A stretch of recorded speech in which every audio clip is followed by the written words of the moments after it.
How you doing? I'm Kevin O'Hara for Alcohol Mastery. This is Stop Drinking Alcohol 76. Now before I go out on the walk today, I just wanted to talk a little bit about the website and a couple of other bits. So I've managed to get everything in place now to try and put out the videos on a regular basis. I'm trying to get them out every Tuesday, so you have the longer Stop Drinking Alcohol video on a Tuesday, and then the video that's cut up into the smaller questions probably a bit later in the week. I'm also trying to get the podcast out once a week, so get that out on a Thursday. Now, I have everything in place for the videos, so hopefully that'll go without a hitch now from now on. Expect your first longer video from next Tuesday, and then from every Tuesday from now on. The podcasts, I have one recorded. I had somebody who was kind enough to come on and record the first sort of interview type video. It was me and one of the listeners having a great chat about drinking. So I have that for next Thursday, and I'm going to try and get a podcast out from every Thursday from then on. So fingers crossed, and hopefully things will go as planned. So the second thing I wanted to talk about was just to thank everyone who has put the name up to be a beta reader for the next book, 7 Steps to Alcohol Freedom. Now that book should be out before Christmas, and I just want to say thank you to everyone who responded to the newsletter request for beta readers. I got far too many responses than I could sort of send out the book to. So, if you responded and I didn't get back to you, thank you very much for that. And finally, the Stop Drinking Alcohol ebook is on Amazon, and if anyone has already bought it, would you please do me a great favor and just leave a quick review. You don't have to, it doesn't have to be anything really long, just a sentence or two. Everything that I do here, the videos, the podcasts, the website, it's all being sort of financed now through the books, through the audio books, and the reviews mean a lot. They sort of drive up the rankings on Amazon, on the website itself, and the more positive reviews that the book gets, the better. So if you have 5 minutes and you've already bought the book, then please go over and do that. So thank you very much for buying the book as well. I really appreciate it. So let's go out for a walk. How you doing? I'm Kevin O'Hara for Alcohol Mastery, and today I'm going to answer the question, what is withdrawal? I've looked at this a bit in the past, but I just wanted to look a bit more at the word today. It's a word that carries a lot of baggage.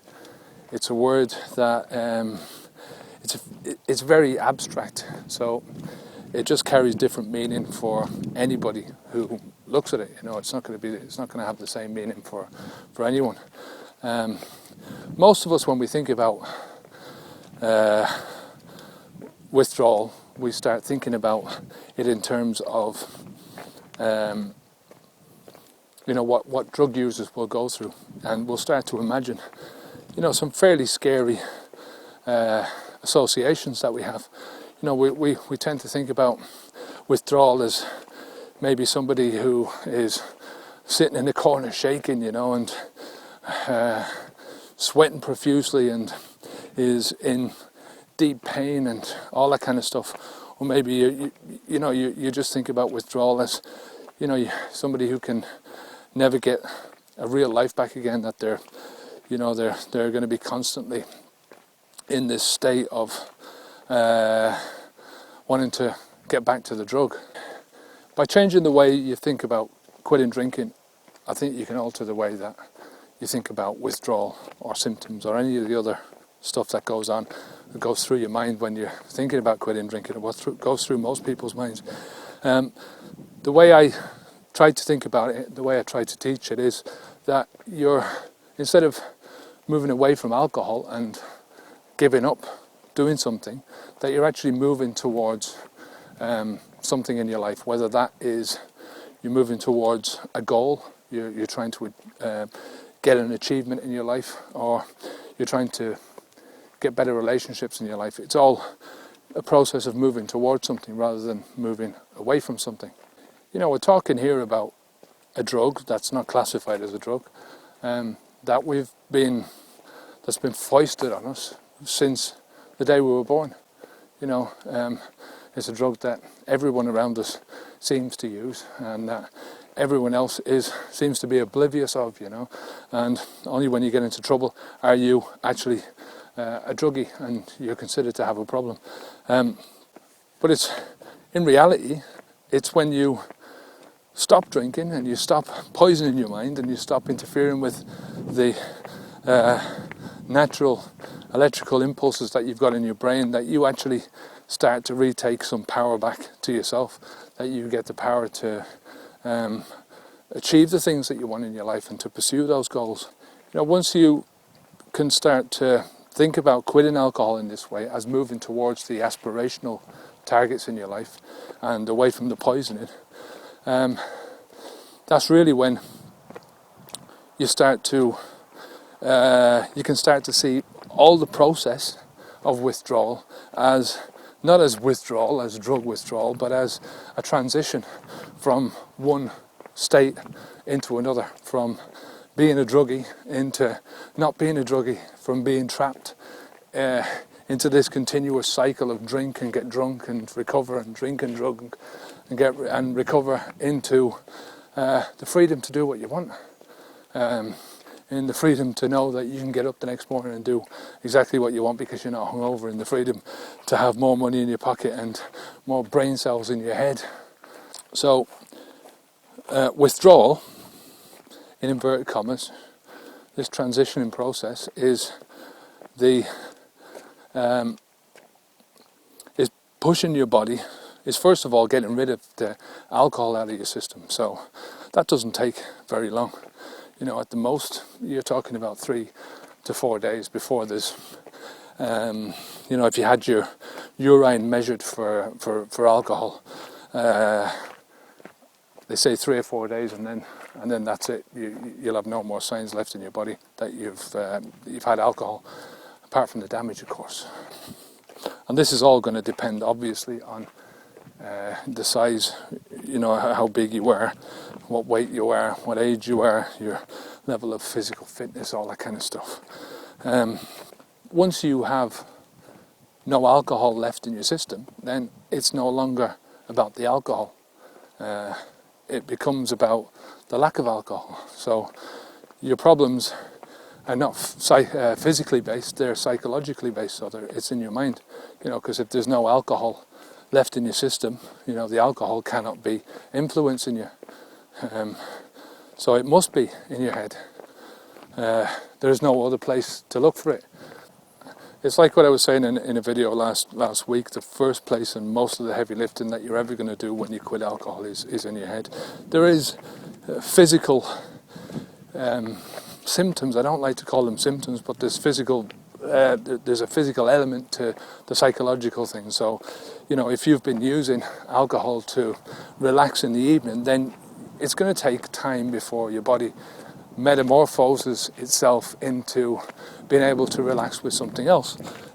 Same thing goes for if you've been using alcohol to fall asleep at night.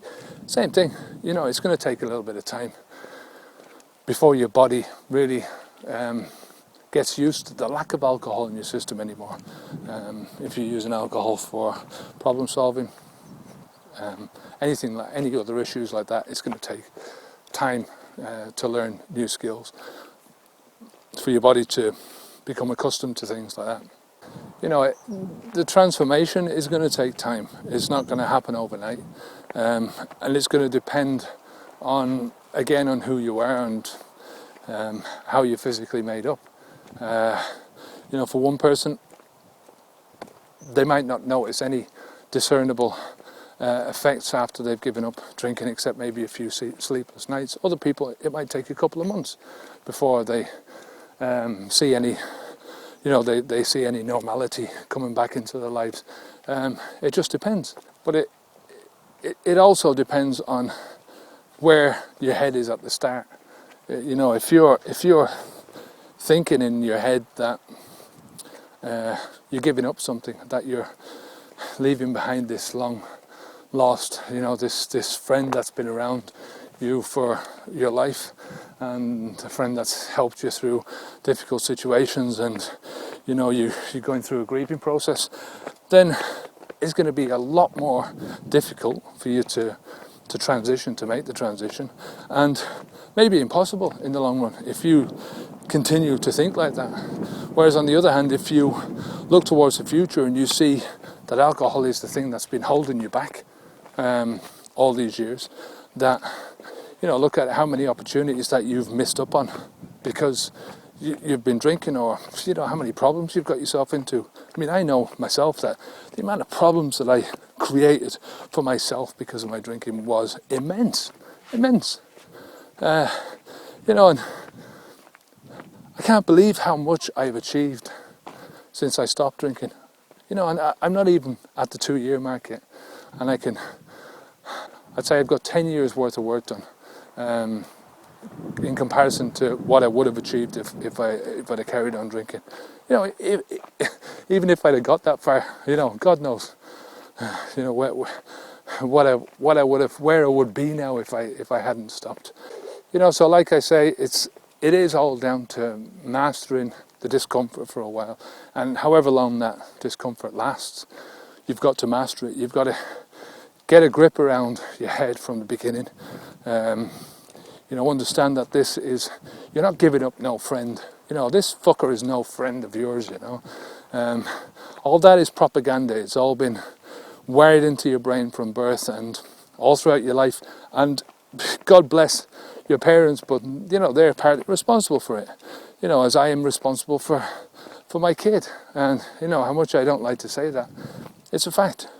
And how much propaganda we listen to every day about alcohol being this and that, and it's all, every part of our lives seems to be to have one aspect where alcohol is involved. That's the bullshit that keeps you thinking that alcohol is any form of friend to you. It's not. Alcohol is only holding you back, and the more you drink it, the more damage you're going to cause in your life. And if you're using alcohol to take away pain, then believe me, alcohol is going to give you more pain in the long run than you ever imagined. Imagine what's going to happen when your liver shuts down, or there's over 200 different types of shit that can go on in your body because you're drinking alcohol. Medical conditions that you can get, over 200. That's a lot. So this next section is about stopping the next generation from basically becoming drug users. One of the things that I'm really trying to teach people is that alcohol is a drug, just like any other drug. It's a far more dangerous drug than some drugs. And by definition, at least, that means that we are, anyone who drinks is a drug user. Now, by living in this fantasy land where a drug is a drug except when it's a drink, we're guilty of educating our children in the same way, of passing down this distorted reality to our children. If there's one thing that I've had to come to terms with since I quit drinking and since I started thinking about alcohol and the way it is a drug, it's that I'm partially responsible for my own son drinking. If I hadn't sort of normalised alcohol in my own life and in my own home, then perhaps my son might not have ever become a drinker. Now, I don't know that for sure. That it's a big bad world out there, and as soon as your children get out into the outside world, they're going to do what they want, regardless of what you say. But if I'd have copped onto it earlier, before Sean was born, or if my parents had copped onto it, if I was educated differently, then things might have been different. But that's the past, so I can't do anything about that now. All I can do is to try and change things from this moment on. The fact is that alcohol is a massive influence in our children's lives. In Ireland, in England, across the Western world, there are millions of people, millions of young people under the age of 18 who are addicted to this drug, alcohol. Of course, taking any drug is going to lead to massive problems, especially when you're a child. It's going to lead to problems with education, problems with health, problems with unprotected sex and everything that brings with it. And the reason I pinpoint Ireland is because I'm very familiar with the culture there and what's going on back home. So the same with England, I suppose. And this problem is not going to get any better. I mean, the alcohol companies are pushing this drug onto our children, and they say they're not. They say they're being responsible, but all you have to do is look at Facebook and see how many advertisements and how many incentives are aimed towards our children, to getting our children into the pubs. Look at the alcoholic drinks, for Christ's sake, that are available now, and there's nobody that can tell me that alcohol pops and coloured drinks and fruit flavoured drinks are not aimed specifically at children. When I was growing up, that was one of the worst crimes that any drug dealer could do, was to stand outside a school, for instance, or not, metaphorically speaking. One of the worst things they could do was aim their marketing towards kids, and that's exactly what's happening with alcohol companies. Another thing that I talk about often is the fact that our bodies are not designed to deal with alcohol use in this way, commercial alcohol use. Our livers are just not designed to do that. How much less so are children's livers? How much less so are children's brains? They say that the adult brain, or the brain of a child, doesn't fully develop and fully get into fully functioning until the child is 20, 22, 23 years of age.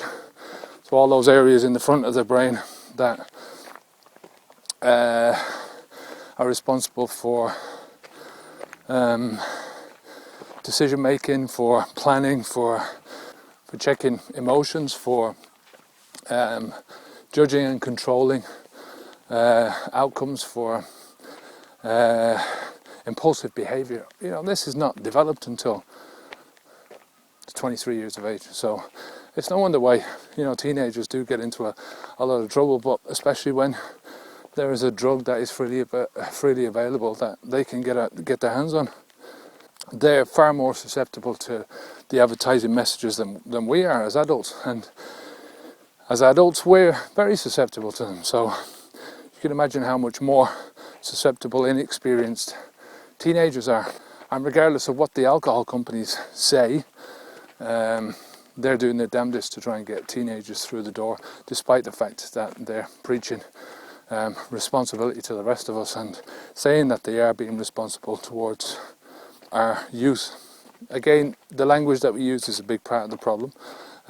We talk about alcohol misuse instead of just talking about alcohol use in general. We talk about problem drinking instead of talking about the problem of drinking. We talk about responsibility in drinking. We try to lower raise the age of drinking. We try to lower the opening times and raise the prices of alcohol. But at the same time, what's the point when we're not facing up to the one fact that alcohol is a drug? When I was growing up, I was led to believe that if you smoked a joint, or if you took an ecstasy pill, or any of those, that you'd end up eventually taking heroin. The heroin was the gateway, or the ecstasy and marijuana were the gateway drugs That scared the hell out of me. I mean, heroin always scared the hell out of me, and anyone who I knew who was either taking heroin or using heroin for me was a terrible person, you know, and was just doing something that was completely wrong to themselves. In reality, the real gateway drugs are the cigarettes that I was sold when I was 8 years of age by this wicked old bitch down at the local store who was selling us, opening packets of cigarettes and taking out individual cigarettes and selling them to us for I can't remember, a couple of pennies but it was the fact that she was selling them, she knew what the kids were doing with them, or the fact that we could get beer at 13. These are drugs that are legal, they're widely available, and it doesn't take much ingenuity from a young lad to get his hands on any of those things if he really wants to, and once he's got his hand on them, that's where the addiction starts.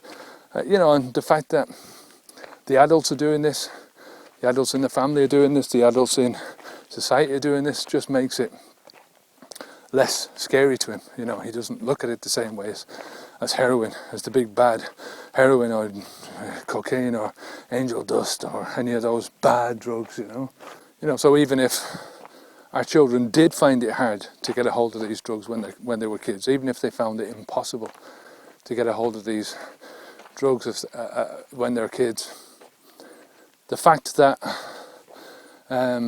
it's something that they look forward to doing when they get older, 18 or 21 or 23, whatever it is, X marks the spot for the legal age of drinking when they can actually go out and start taking these drugs. I'm not against drugs in general. I don't think that making drugs illegal does anything for society. I don't think it doesn't solve the problem anyway. But I'm saying is you cannot send double messages. You cannot send the message that these are bad drugs and this other thing over here is not really a drug at all. And yet, statistics, people that are dying every year, people that are in hospital, people that are in prison because of these things, because of alcohol, that all goes against that. We pontificate about the deadly nature of drugs and how much you shouldn't be using them, and at the same time we lead our children down the same fantasyland pathway that we were led down. That alcohol is not harmful to you if you use it responsibly. What bullshit, eh? Telling them that it's not a drug and that you've nothing to fear from it if you are responsible. We lead them up to the gateway and then smile as they step across. If you want one good reason for stopping drinking and never drinking again, it's looking at the message that you send into your own children. If you haven't got children, look at the message that you're sending to the children of the people that you care about around you, or just children in general. Leading kids up the garden path. 2 million people are lost to this beverage every single year, and a quarter of all those who die between the ages of 19 and 39 are because of alcohol. A quarter. You can't lead in this life except by example. So the next thing I want to talk about are your expectations about your life once you start, or once you stop drinking alcohol. What do you expect that you're going to achieve in your life? What do you expect to get out of life once you stop? Quitting drinking alcohol is a fairly simple process. It's simply not putting any drink into your mouth anymore. It's not necessarily easy, and the difficulty comes because alcohol was played such a large part in your life, and because alcohol took up so much of your time, you still have to fill up the empty spaces, the gaps in your time, in your effort. You have to put more effort into things. It's about learning new skills that you can apply in your life once you haven't got that safety blanket anymore. If you start out this journey with just the idea that you're going to quit drinking, and then you don't think beyond that, then you're going to have difficulties. I've said that I didn't consider alcohol to be a drug. I always considered alcohol to be a part of my life, part of who I was, and I didn't think that I'd ever really stop drinking alcohol. But I was definitely getting problems with drinking. Going back more years than I care to remember, every injury that I've ever caused to myself has been caused through drinking alcohol. Despite my years working in forestry, I never got injured, only through drinking. The problems I've created in relationships because of drinking over the years, and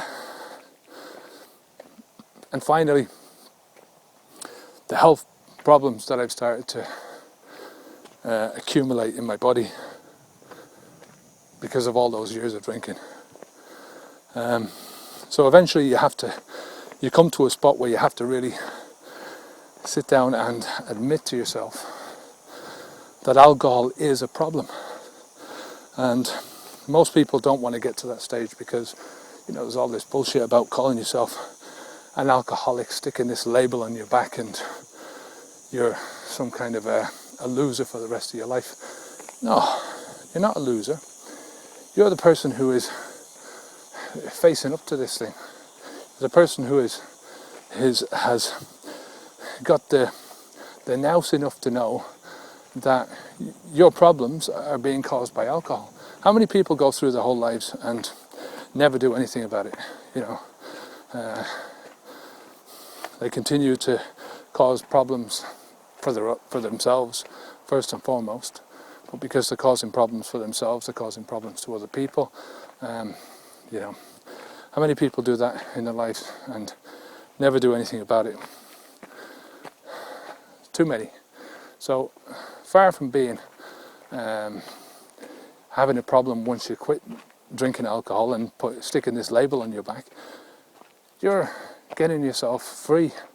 You're finally growing up. You're finally accepting responsibility for your actions. You're finally, accepting that you are a druggie, or you were a druggie, and you're not going to be a druggie anymore. You're finally sort of saying to yourself, well, the buck stops here. This is where the responsibility lies. It's not going to happen tomorrow. Everything that I ever do in life is going to happen right now. It's the only time I can do anything is right now. So right now is where it all starts. There's also a certain amount of expectations built into yourself when you quit drinking. I mean, if you think about it, all throughout the years that you've been drinking, all throughout the years that I've been drinking, I've hand-fed myself every single drop. Every time I lifted the pint or the glass or the shot up to my mouth and took a sip and swallowed, it was all down to me. And over the years, alcohol has become that tool, or had become that tool for me to sort of solve these problems in my life. My life became surrounded by the alcohol. So when you do first give up alcohol, you don't know what to expect. Your expectations are a bit skewed because alcohol has had such a massive influence in your life. It's become so embedded into your life that you don't really know what is around the corner. You don't really know what to expect. what's going to happen? You know, you get to the stage where you forget to live. You forget how to live your life without alcohol. You know, you forget what it's like to live without alcohol, to deal with life without alcohol, and that can be the cause of a lot of fear. But that doesn't last. You know, once you get into this and you get through your first few days, that fear starts to turn into a strength. You know, the further your body gets away from alcohol, the further your mind gets from under the influence, the stronger you get. And the stronger you get, the further away you want to get, you know. It's amazing that when your mind does eventually clear from this alien chemical, that once it gets to the stage where the only chemicals that are inside your body are the ones that are supposed to be there, the clearer your mind becomes, the clearer your thinking becomes, the more in depth that you can think, the more you can hold a thought. And you know, if you're a heavy drinker now and you don't believe that this is going to happen to you, just wait until you get past the next few days. You know, wait until you haven't had drink in your mind for a while, and you'll see how clear your mind does become. It's just amazing. You know, you might not believe this, and you might think, well, you know, I do think clear now, and I thought that myself. I thought my thinking is fairly good. It's just my body is starting to shag up, and you know, there's certain parts of my life that are starting, you know, that are being affected by this. But if you consider that this is not something that has happened to you overnight, where you can make the comparisons between the before and the after. This is something that has been an insipid part of your life for how many years, you know, and it's a gradual process. You know, your thinking has become depressed, not overnight, but over years, gradually. And the process of becoming clearer again, of having no chemicals, only the ones that are supposed to be there, like I said, that happens very, very quickly. It doesn't happen like after years. Like I said in one of last week's videos, I feel more clearer in my brain now. I feel like I can achieve much more. I have achieved much more in my life now than I've achieved in the last 10 years put together in only less than 2 years. And that is because I can think clearer. There's stuff happening in my brain that, you know, is astounding me. And that's not because I've got some super brain or anything. I've just got a normal brain. It's just that it's not being poisoned by alien chemicals anymore. Once your brain is clear, you'll find that you'll start to think more in depth. You know, we're thinking, learning machines. We like to be educated. You know, we like to learn new things. You know, you'll find that your ideas will start to flow. You know, things will start to crystallize inside your brain. Your brain sort of will go through this loop of running things, you know, running the thought cycles through your mind about what you can achieve. You know, and this might not happen overnight. It might take a few weeks before this starts, but you'll be amazed at some of the stuff that starts to pop in there. You know, some of it's going to be daft. That's just the way it is, you know. You know, you might think, well, that's stupid, you know, but one stupid idea leads on to maybe another stupid idea, but then it leads on to a good idea. And, you know, things start to happen. Things start to pop. And it's when those things start to pop that you really start to see the possibilities that are available to you, and your way of living and your way of thinking. You know, how hard this is all going to be is really down to you. It's down to how you set your mind up in the beginning. It's how you set your expectations up. You know, if you think, I'm going to fail, then you more than likely will. If you think you're leaving behind this dear friend, like I've said earlier, you probably are. That's the way you view things, you know. So if you view alcohol as a complete and utter bastard that has been ruining your life, then that's exactly what it is, and you'll always have that in your brain. You know, so your expectations that you have before you quit drinking. It's always good to have a plan. It's good to know where you want to go, to know how you're going to deal with certain situations, places, things, people, that kind of thing. But it doesn't mean to say that once you get over the starting line and you start the process of quitting, and you start the process of transformation into your new self and transitioning, that your expectations won't actually change. They will. But all you can do is you take one thing at a time. You take one step at a time. You deal with one thing at a time, one moment at a time. And if something is not working out for you, then you change it. There's an old saying, I don't know who said it, but that you can't deal, probably Einstein, you can't deal with a problem with the same frame of mind in which you created it. So if you're trying to think hard about how you're going to live your life when you don't drink anymore, while you're still drinking, that's very difficult to do. It's only when you get across the line and you get some experience of what life is going to be like once you're not drinking anymore. That's when the ideas start to flow. That's when you start, things start to pop for you, and things start to fall into place. It doesn't happen overnight. It might take a long time before it happens to you, but the best chance of it happening to you, and the best chance of your ideas really starting to flow and your plans starting to come into action, are going to be once you're not intoxicating your brain anymore. So when you first start contemplating quitting drinking, you're probably still under the influence of alcohol, because alcohol is probably still in your body.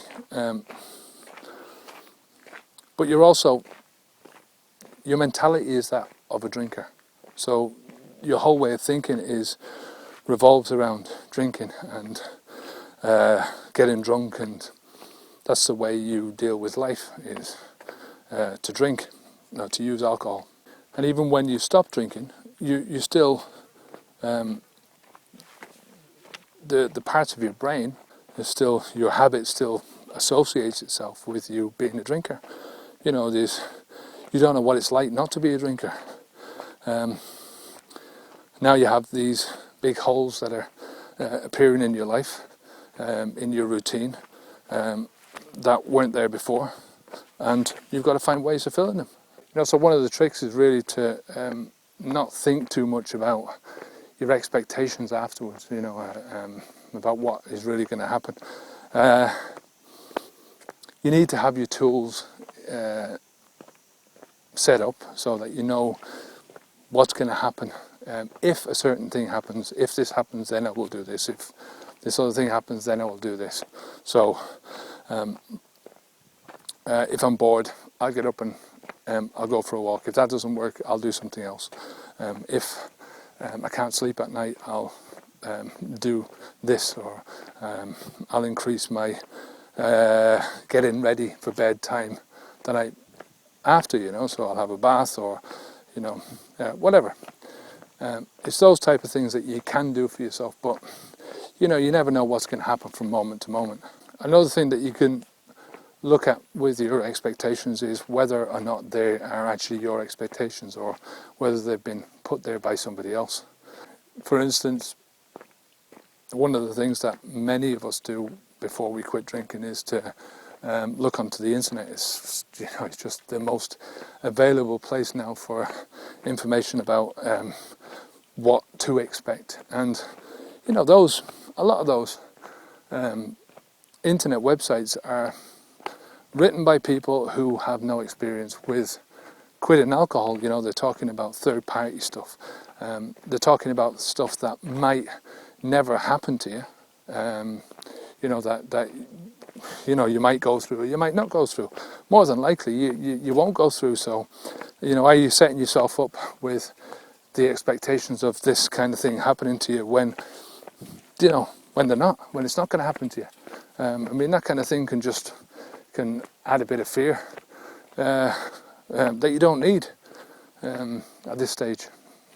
Most of the information that you'll hear on forums from other people about what it was like for them to quit is exactly that, is what it was like for them to quit. And it can give you a sort of a pretty good idea of the type of thing to expect. Not really. It can cause a lot of problems for you. It can cause a good few problems for you because they're not you. You are you, and you can bring about problems for yourself by listening to too much of what happened to somebody else.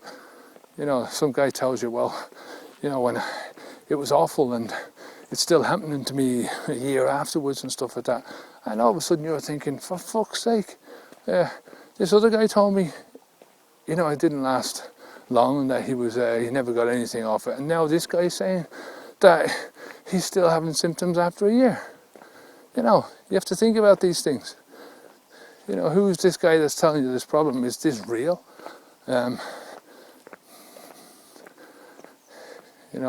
The fact is that it is working on your brain and that it is causing you to have anxiety, and maybe that anxiety will stop you from even quitting, from stepping across that starting line. So you have to sort of guard yourself against these things and listening to the wrong type of advice. Nobody can tell you what's going to happen in your life. Nobody. Even the closest people to you can't tell you what's going to happen, either physically or mentally. So your expectations about exactly what to expect are mostly going to be pie in the sky. You can only set yourself off in the direction that you want to go and try and keep yourself straight and true to that. If you need to change direction while you're on the journey, then change. If it's not working out for you, then change. But at the end of the day, the one thing that you have to be sure of is that alcohol is doing you more damage than being without alcohol. So, take that expectation to the bank, as they say. Anyway, that's your lot for now. If you have any questions at all, then give us a shout. I'm Kevin O'Hara for Alcohol Mastery. Onwards and upwards.